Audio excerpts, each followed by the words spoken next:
I'll be back before you finish school, my mom said as she fixed my backpack. Be a good boy, Ethan. I will, I answered with a smile. My dad looked at his watch.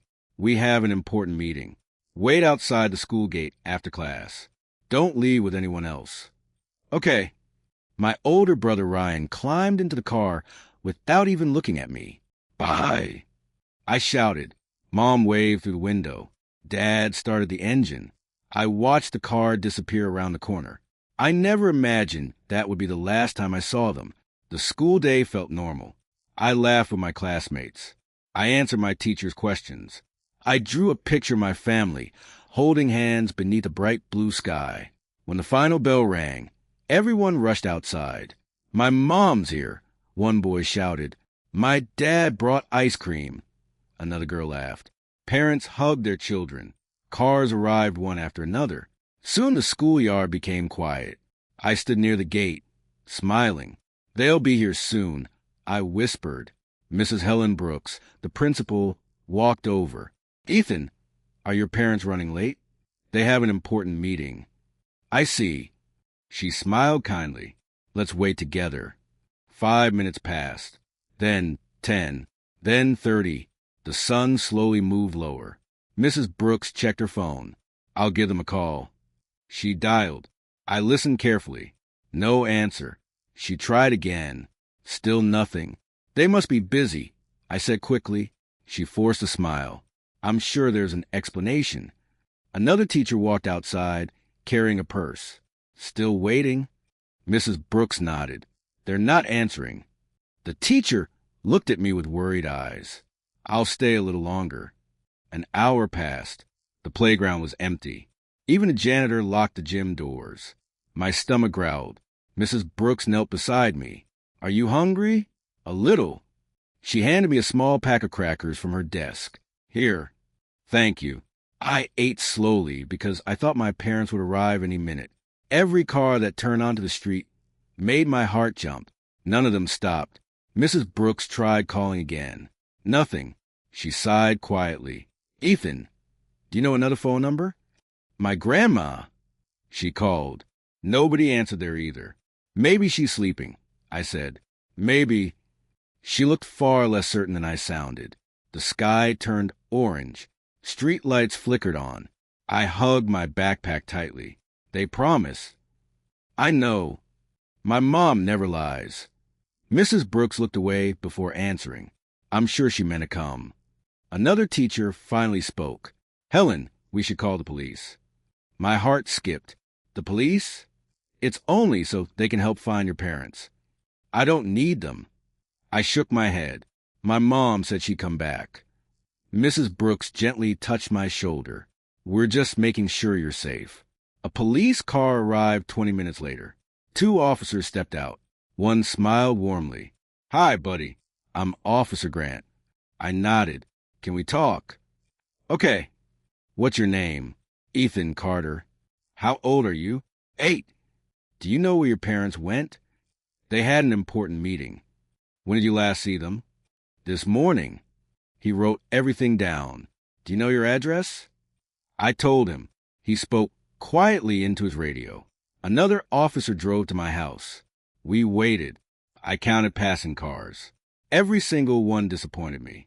The second officer finally returned. The house is empty. I frowned. What do you mean?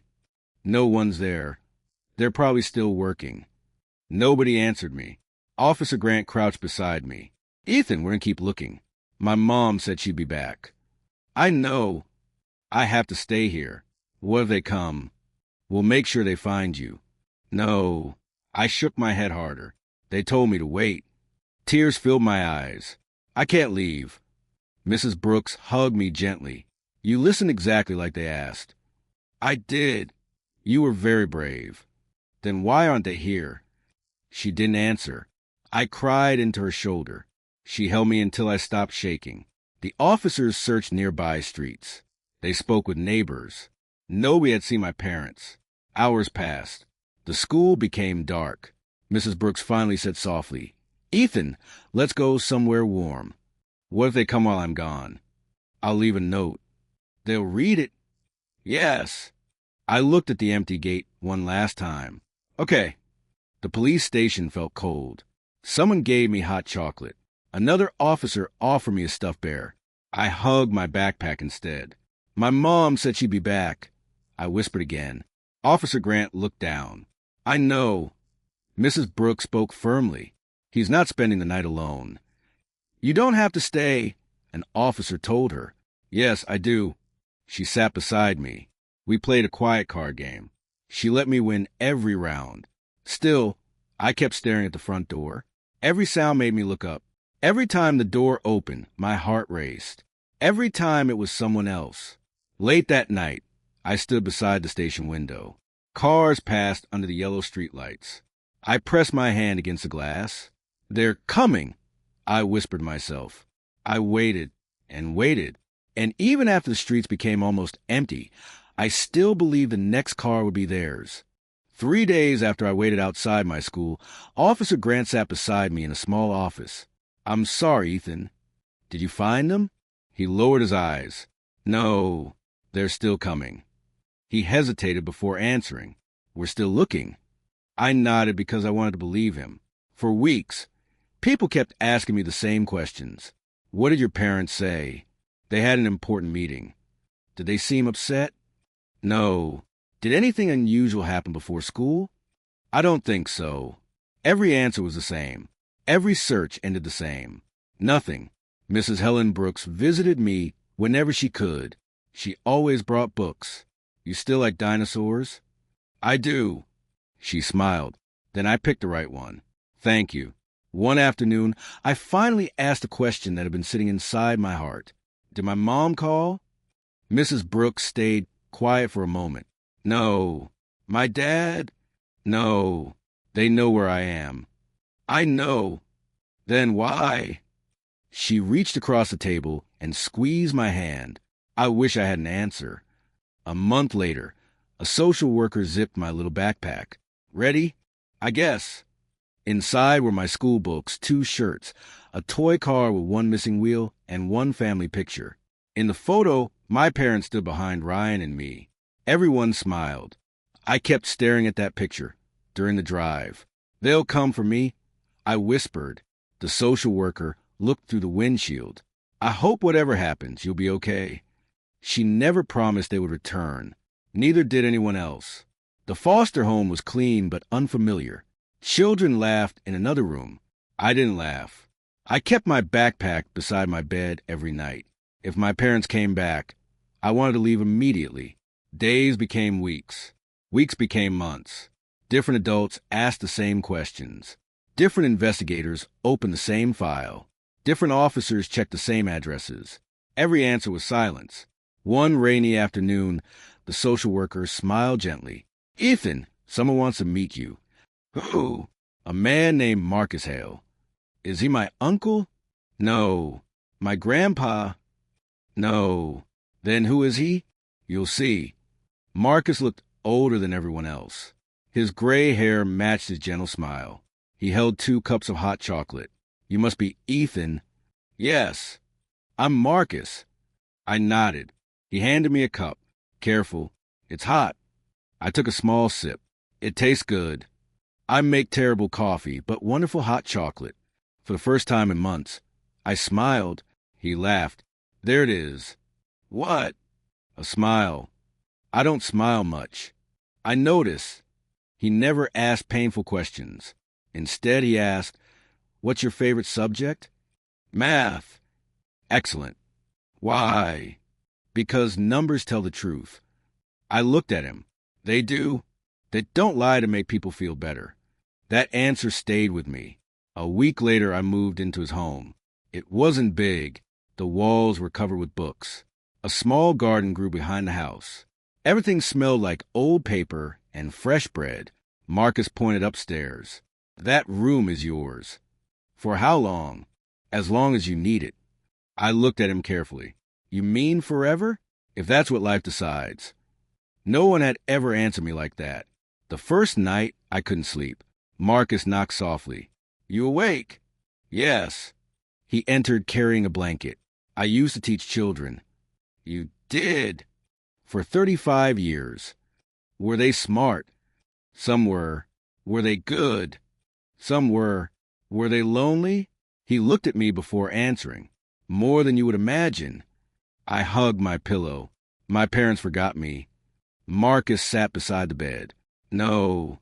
I frowned. They left. Yes. Then they forgot. He shook his head. People don't accidentally forget their own child. Then why didn't they come?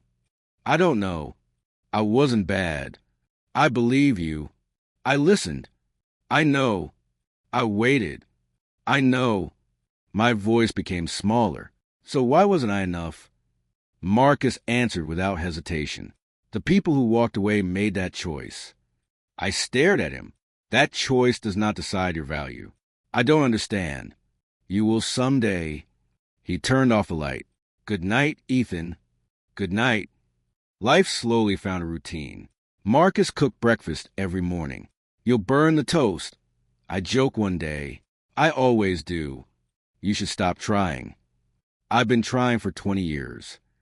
I laughed. You really are bad at cooking. I told you. He helped with homework. He attended school meetings. He never missed parent conferences. Still, every birthday felt the same. On my 9th birthday, Marcus baked a chocolate cake.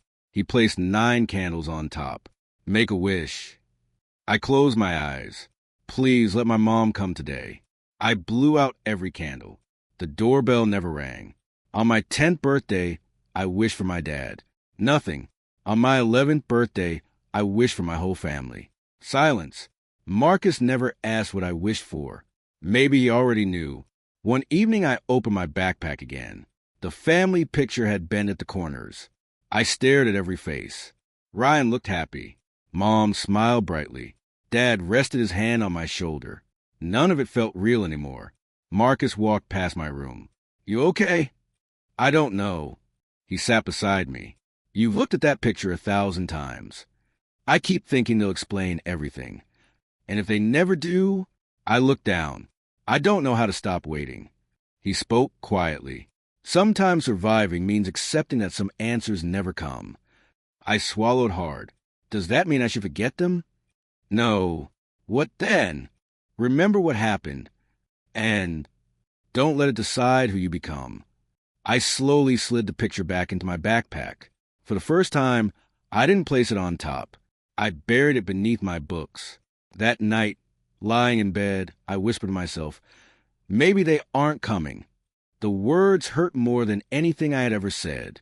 But deep inside, I knew I couldn't spend my whole life waiting outside a door that would never open. The years passed faster than I expected. One morning, Marcus looked at me over breakfast and smiled. Juve Grantaler. I think the measuring tape is shrinking. He laughed. I knew there was a comedian hiding in there. I learned from your terrible jokes. My jokes are classics. They're disasters. He pretended to be offended. I should take back your pancakes. You wouldn't. No, I wouldn't. Our mornings always started like that. Simple, warm, normal. The kind of normal I thought I would never have again. School became the place where I felt safest. Numbers made sense. Books never lied.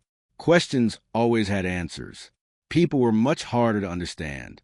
One afternoon, my math teacher stopped me after class. Ethan. Yes, sir. You got the highest score in the district. Really?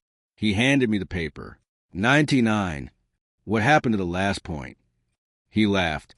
That's exactly the question I expected. I smiled. I'll do better next time.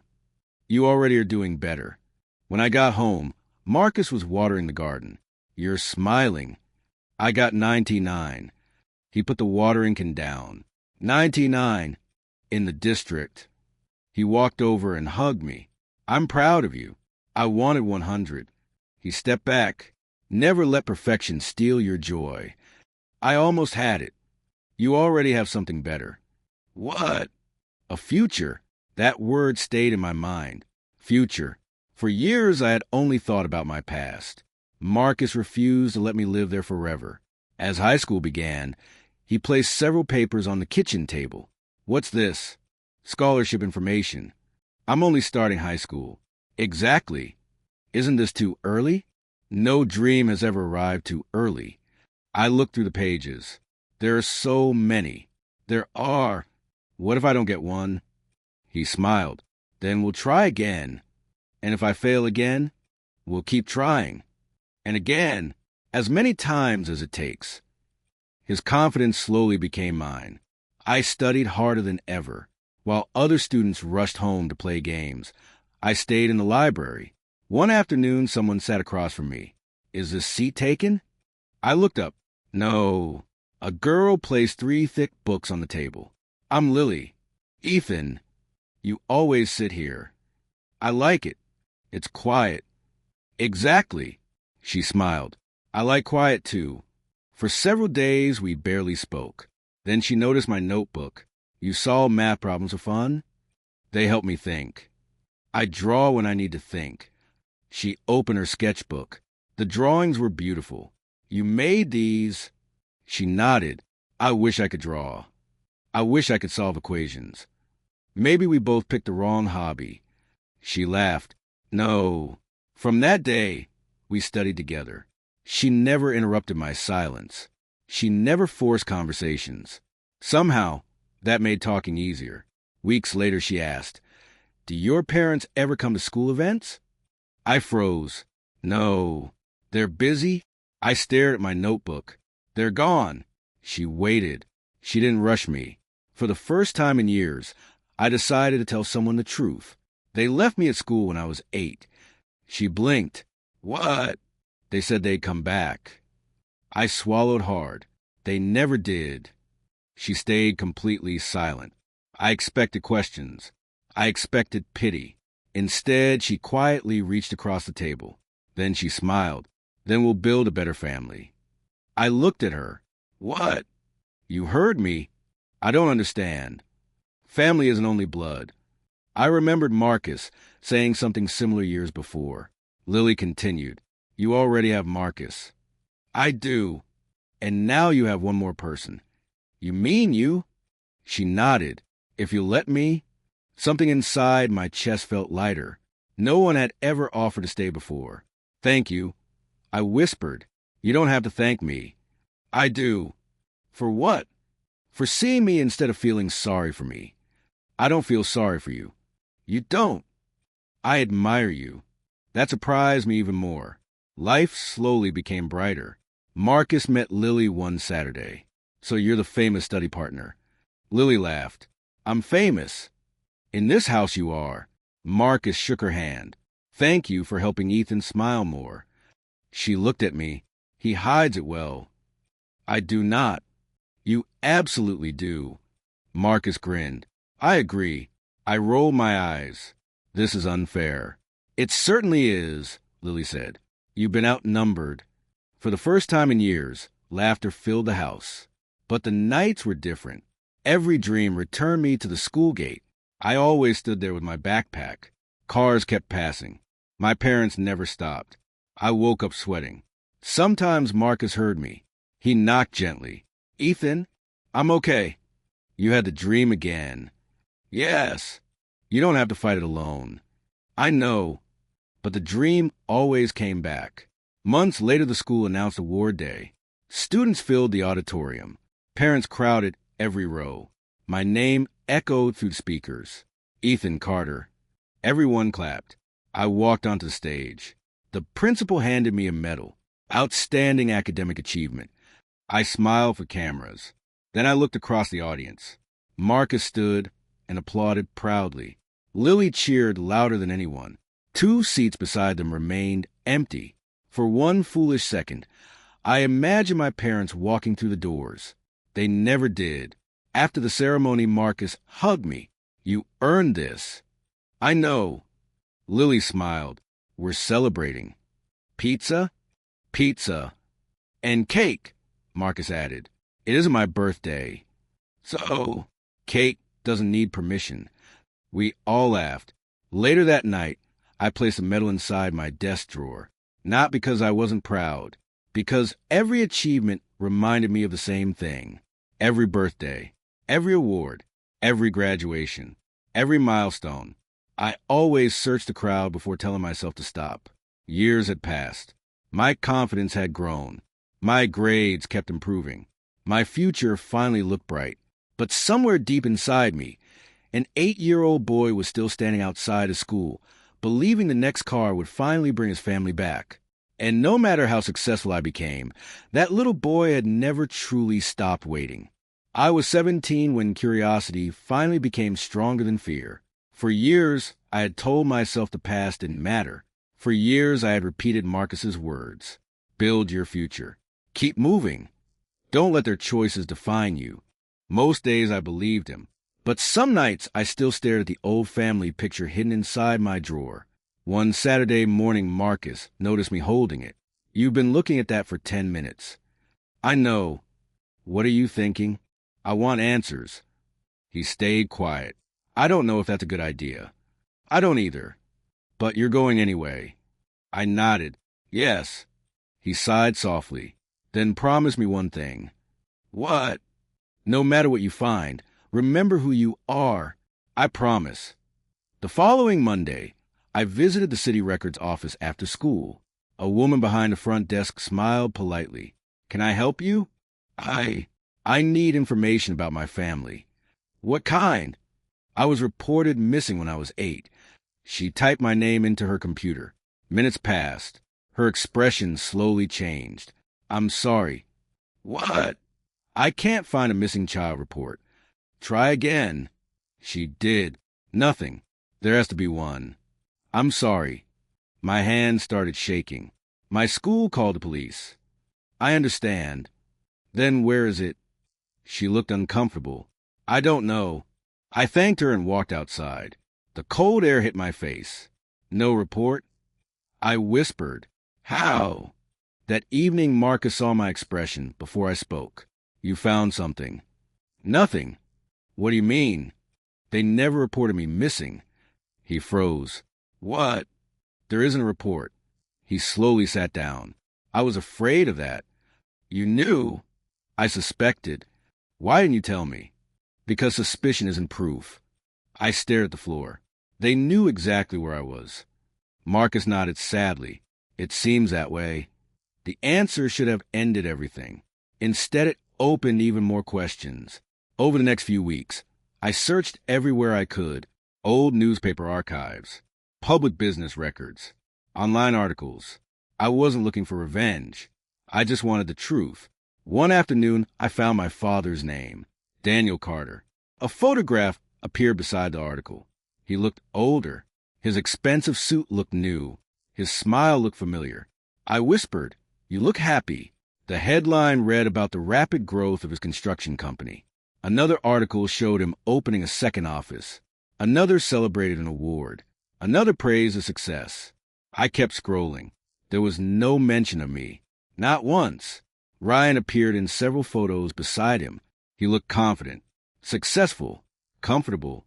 Every picture showed the life they built after leaving me behind. When Marcus came home, he found the papers spread across the kitchen table. You found them? Yes. He picked up one article. They've done well. They replaced me. He looked at me carefully. No one can replace a child. They did.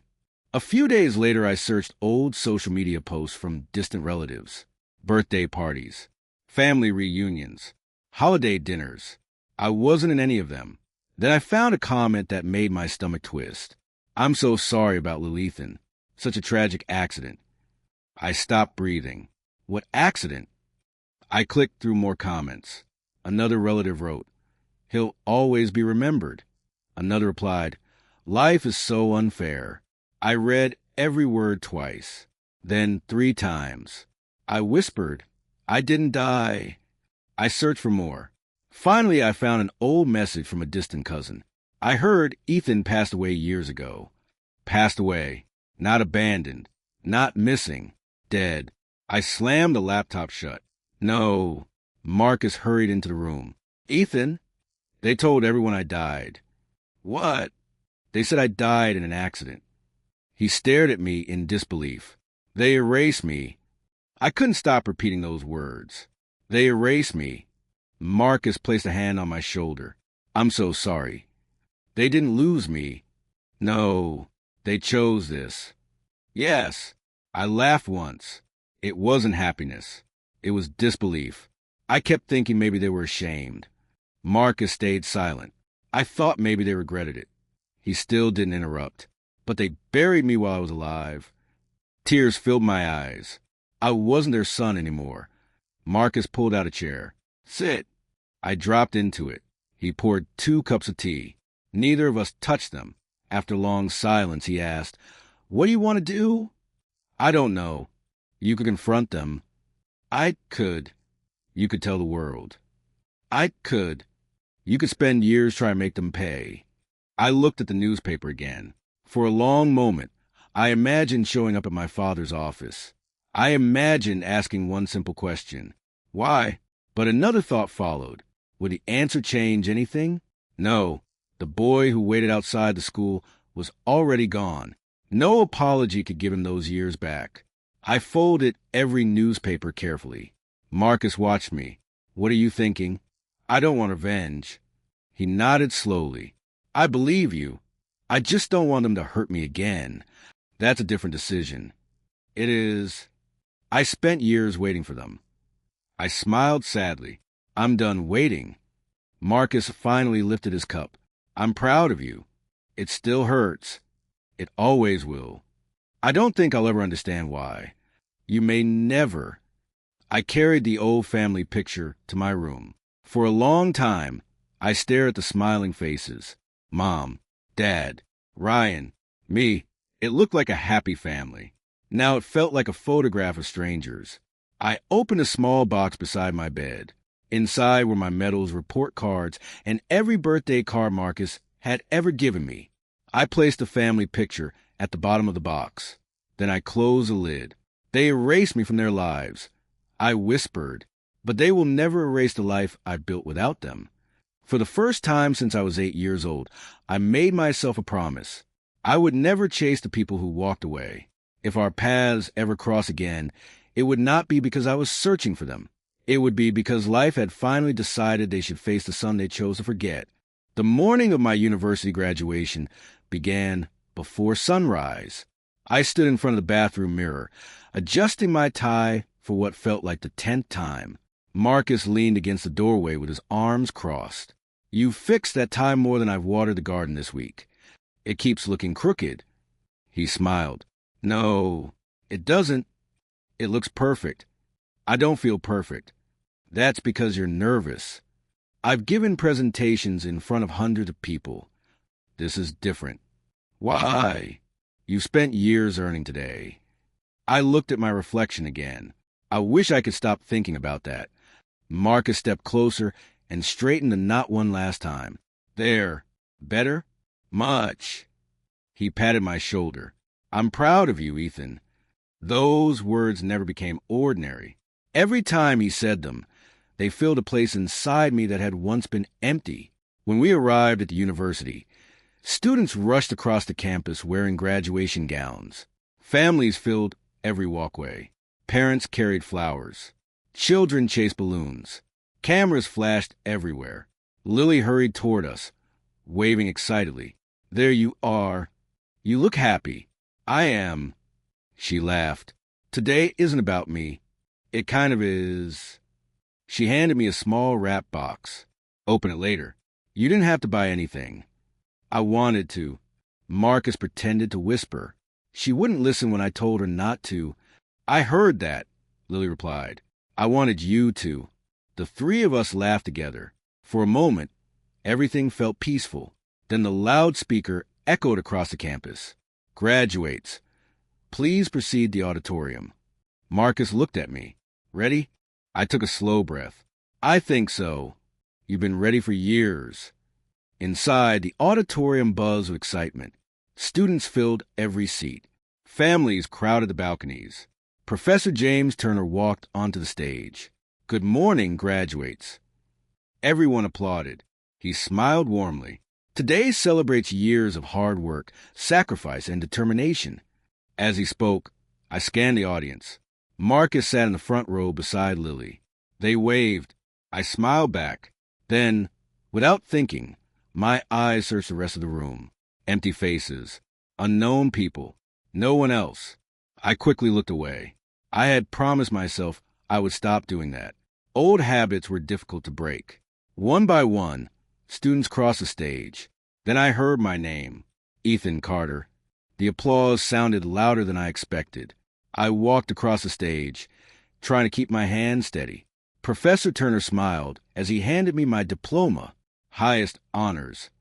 Thank you, Professor. You earned every bit of this. We shook hands. The photographer captured the moment. As I stepped down, I heard Marcus cheering louder than anyone. That's my boy. Lily stood beside him, clapping until her hands turned red. I laughed. They embarrassed me. I secretly loved it. After the ceremony ended, students poured outside into the sunshine. Everyone hugged. Everyone celebrated. Marcus wrapped both arms around me. You did it. We did it. He smiled. I liked that answer. Lily handed me a bouquet of blue flowers. Congratulations, graduate. They're beautiful. So are your grades. I don't think grades are beautiful. They got you here. Professor Turner approached us carrying a folder.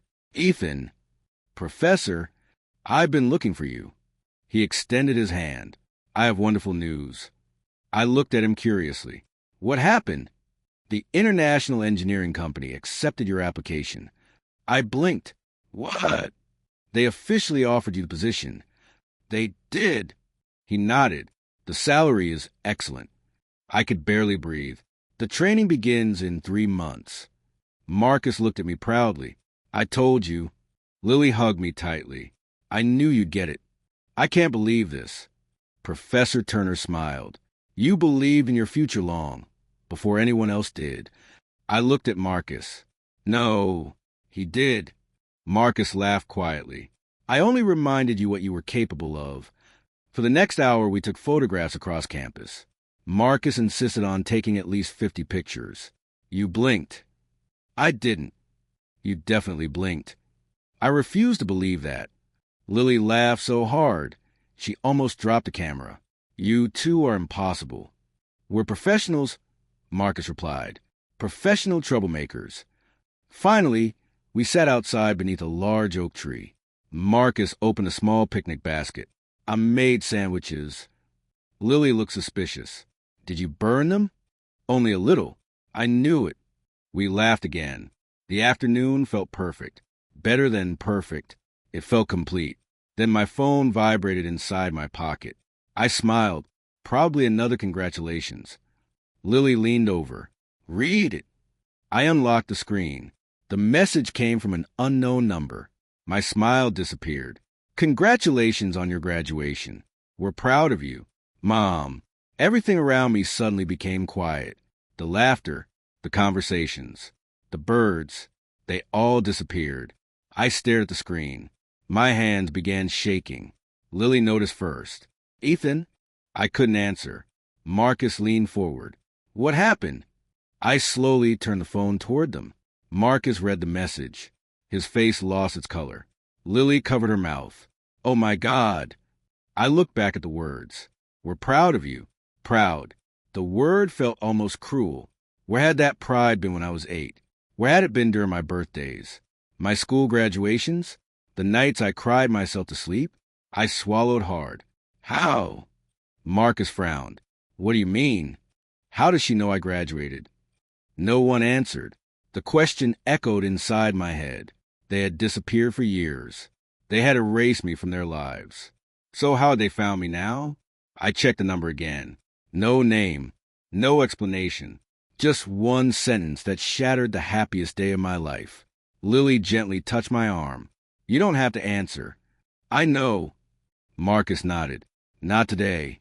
I locked the phone and slipped it back into my pocket, but I could still feel it. It was as if the message weighed 100 pounds. The celebration continued around me. People laughed. Families posed for photographs. Friends made plans for the future. I smiled whenever someone looked my way. I thanked people who congratulated me. I even laughed at Marcus's terrible jokes. But none of it reached my heart anymore. One text had carried me all the way back to the school gate, where an 8-year-old boy was still waiting for his parents to return. That night, After everyone had gone home, I sat alone in my room with my phone, resting on the desk. The screen was dark. The unknown number was still there. My thumb hovered above the reply button. I closed my eyes. Then I opened them again. I still hadn't decided whether the people who abandoned me deserved even a single word from the son they had once chosen to forget. I didn't reply to my mother's message. Not that day. Not the next one either. I saved the number without a name and turned my phone face down every time it vibrated. Marcus never pressured me. Lily never asked questions I wasn't ready to answer. They simply waited beside me. 3 weeks after graduation, my phone rang again. This time it wasn't the unknown number. Hello, is this Ethan Carter? Yes. My name is Rebecca Stone. I don't think we've met. We haven't. I'm an investigative journalist. I frowned. Why are you calling me? There are some things you deserve to know. I stayed silent. She continued carefully. I've been investigating abandoned child cases for nearly 2 years. My heart skipped, and your case appeared several times during my research. I tightened my grip on the phone. I thought the records were sealed. Most are. Then how did you find me? I followed public documents, old court records, and business filings. What does that have to do with me? Everything. I didn't answer. Ethan, would you be willing to meet me? After a long pause, I finally said, all right. The following afternoon, we met at a quiet coffee shop. Rebecca placed a thick folder on the table. I know this isn't easy. It never has been. She nodded. I'll be direct. Please. She opened the folder. Your father's construction company is collapsing. I blinked. What? It faces several lawsuits. She slid newspaper copies toward me. Workers accuse the company of unsafe building practices. I read the headlines. The confident businessman from years ago had disappeared. His photograph now looked tired. Rebecca continued. Several major contracts were canceled. How bad is it? Very bad. She turned another page. Creditors are demanding payment. I looked at the documents without speaking. There's more. She handed me another article. Your brother Ryan borrowed millions trying to save the company. I read silently. Those investments failed. He owes enormous debts now. I leaned back in my chair. I didn't expect this. Rebecca watched me carefully. I thought you'd be happy. I'm not. You're not. No. She looked surprised. I spent years wondering why they left me. I folded the newspaper. I never wished for their lives to fall apart. She slowly nodded. I understand. No. I sighed. I don't think anyone really can. Rebecca opened another file. Public attention uncovered inconsistencies in your family's history. What kind? Questions about you. I looked up. People started asking why there were no records after you turned 8, and they couldn't explain it. I felt my chest tighten. They lied for years. Yes, but lies don't stay hidden forever. Before leaving, Rebecca handed me her business card. If you ever decide to tell your story, call me. I'll think about it. You deserve to be heard. As I walked home, I wasn't thinking about lawsuits. I wasn't thinking about money. I kept hearing one sentence. Their lies don't stay hidden forever. 2 days later, another message appeared on my phone. It wasn't from my mother. Hello, my name is Olivia Carter. I think you're my brother. I stared at the screen. Brother? I replied before I could change my mind. Who is this? Her answer came immediately. I found old documents in Dad's office. They mention your name. Nobody will explain anything to me. I frowned. How old are you? 19. That meant she had been born years after I disappeared. She sent another message. Can we please talk? I agreed to a video call. The screen lit up. A young woman with nervous eyes smiled weakly. Hi. Hi. I don't know what to say. Neither do I. She took a deep breath. I honestly didn't know you existed. I believe you. My parents always told me I was an only child. I nodded. They told everyone something different.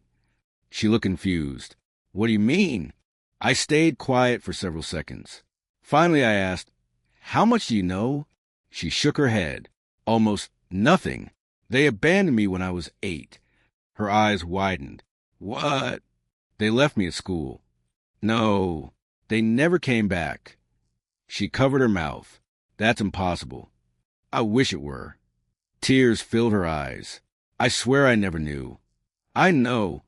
My parents never mentioned you. They probably had reasons." She shook her head. "No, they don't have excuses." We talked for nearly an hour. She asked about Marcus. She asked about school. She asked about my life. Not once did she defend our parents. Before ending the call, she whispered, "I'm so sorry. You don't have to apologize." "I feel like I should. You didn't abandon me." She cried anyway. After we hung up, I sat quietly for a long time. Olivia wasn't responsible. She had simply been born into the family that replaced me. Over the next week, my phone wouldn't stop vibrating. "Mom, please let us explain." "Dad, we made mistakes." "Mom, we never stopped thinking about you." "Dad, everything became so complicated." "Mom, it was a misunderstanding." I laughed bitterly. Misunderstanding. Leaving an 8-year-old child alone wasn't a misunderstanding. It was a choice. Marcus found me staring at the messages. They've been writing a lot. They want to meet. "What do you want?" "I don't know." Lily arrived a few minutes later. Marcus showed her phone. She looked at me carefully. "You don't owe them anything." "I know, but I keep wondering why now." Marcus answered quietly. "Maybe because they finally have something to lose. Maybe," Lily crossed her arms, "or maybe they're finally feeling guilty." I looked out the window. "What if I meet them?" Marcus didn't answer immediately. Finally he asked, "Why would you?" "I need the truth." "You already know they abandoned you." "I know, but I don't know why." Lily sat beside me. "And if the answer hurts even more, I've survived worse." The room became silent. Marcus finally spoke. "If you decide to go, don't go looking for parents." I looked at him. "Go looking for closure." Those words settled deep inside me. That night, I read every message one more time. Mistakes, misunderstandings, regret. None of those words could return my childhood. None could erase the birthdays they missed. None could change a frightened little boy who had waited outside of school until the stars filled the sky. I unlocked my phone. My fingers trembled only slightly this time. I opened my mother's latest message. "Please, just one meeting." I stared at the screen for several long moments. Then I typed 4 simple words. "I'll meet you once." I pressed send. The reply arrived almost instantly. "Thank you." I placed the phone on my desk and closed my eyes. After 15 years of silence, I had finally agreed to face the people who had walked away from me. I had no idea whether I was about to find answers, heartbreak, or both. The meeting was arranged at a quiet private conference room inside a small hotel. I arrived 10 minutes early. Marcus had driven me there. Before I got out of the car, he looked at me. "You don't have to do this." "I know. If they raise their voices, leave." "I will. If they blame you, leave." "I will. If they make you doubt your worth." I smiled faintly. "I'll remember what you taught me." He nodded. "Good."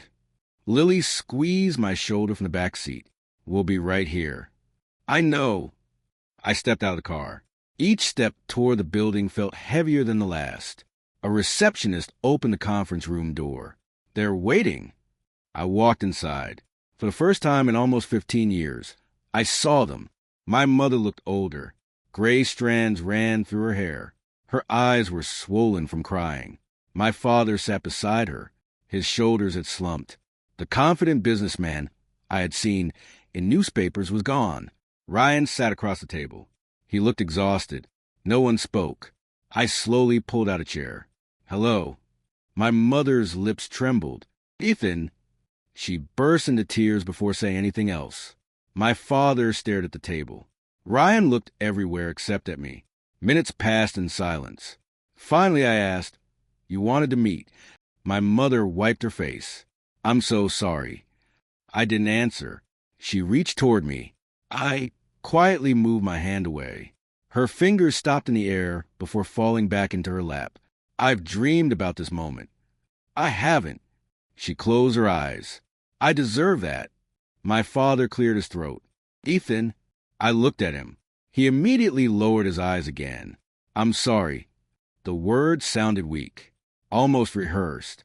I waited. He continued. Our business was failing back then. I know. We had debts. I know. We were terrified. I stayed silent. He finally forced himself to meet my eyes. We believed. We believed raising 2 children wasn't possible. The room became painfully quiet. My voice remained calm. So you picked one. No one answered. I looked at Ryan. You were the choice. Ryan's head dropped. I never knew. I frowned. What? I was told you died. I stared at him. You believe that? He nodded slowly. When I got older, I asked questions. And they always changed the subject. I looked back at my parents. You lied to him, too. My mother whispered. We thought it was Kinda. My voice remained steady. You buried me while I was alive. She cried harder. I know. No. I shook my head. You don't. My father rubbed his forehead. We kept telling ourselves you would survive. I laughed quietly, not because it was funny, because I couldn't believe what I had heard. You convinced yourselves an 8-year-old would survive alone? There were people around. My school. Yes. You expected strangers to raise me? He didn't answer. My mother whispered. We thought someone would help you. They did. I nodded. Marcus did. Tears rolled down her cheeks. We're grateful. You don't get to be grateful. She looked confused. You gave away the responsibility of raising your son. I leaned forward. Someone else became my family. No one spoke. After a long silence, I asked a question that had followed me my entire life. Why me? My father closed his eyes. You were quiet. I frowned. What? Ryan needed more attention. I stared at him.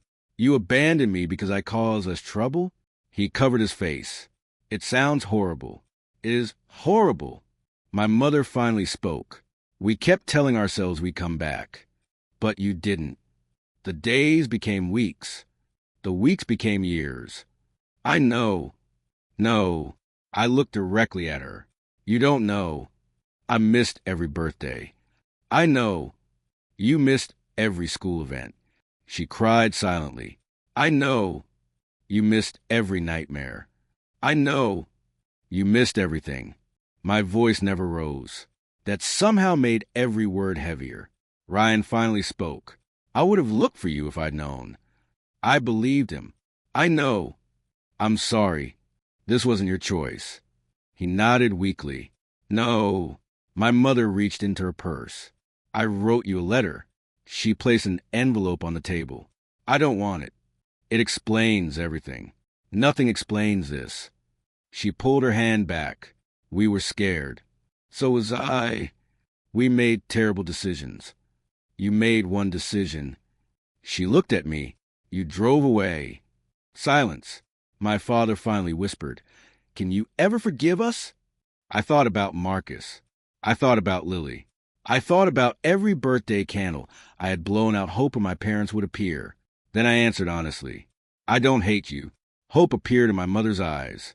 But forgiveness isn't the same as pretending nothing happened. Her smile disappeared. I spent 15 years building a life without you. She lowered her head. I know. I don't need revenge. I understand. I don't need your money. I know. I don't even need an apology anymore. My father whispered, Then what do you need? I looked at both of them. I needed parents. The room became completely still. I needed someone to pick me up after school. I needed someone to tell me I mattered. I needed someone to stay. My mother couldn't stop crying. You stopped being my parents the day you drove away from my school. No one moved. No one spoke. Even the air felt heavy. My father finally covered his face with both hands. Ryan stared at the floor. My mother's quiet sobs echoed through the room. I stood up. Ethan, she whispered. I picked up my jacket. I came here because I wanted the truth. You have it. I do. She looked at me desperately. Can we become a family again? I shook my head gently. You can't rebuild 15 years with one conversation. My father finally looked at me. Is this goodbye? I opened the door. I honestly don't know. Then I stepped into the hallway. Behind me, the room remained completely silent. For the first time since I was 8 years old, I wasn't the one waiting for someone to come back. They were. The meeting was arranged at a quiet private conference room inside a small hotel. I arrived 10 minutes early. Marcus had driven me there. Before I got out of the car, he looked at me. You don't have to do this. I know. If they raise their voices, leave. I will. If they blame you, leave. I will. If they make you doubt your worth. I smiled faintly. I'll remember what you taught me. He nodded. Good. Lily squeezed my shoulder from the back seat. We'll be right here. I know.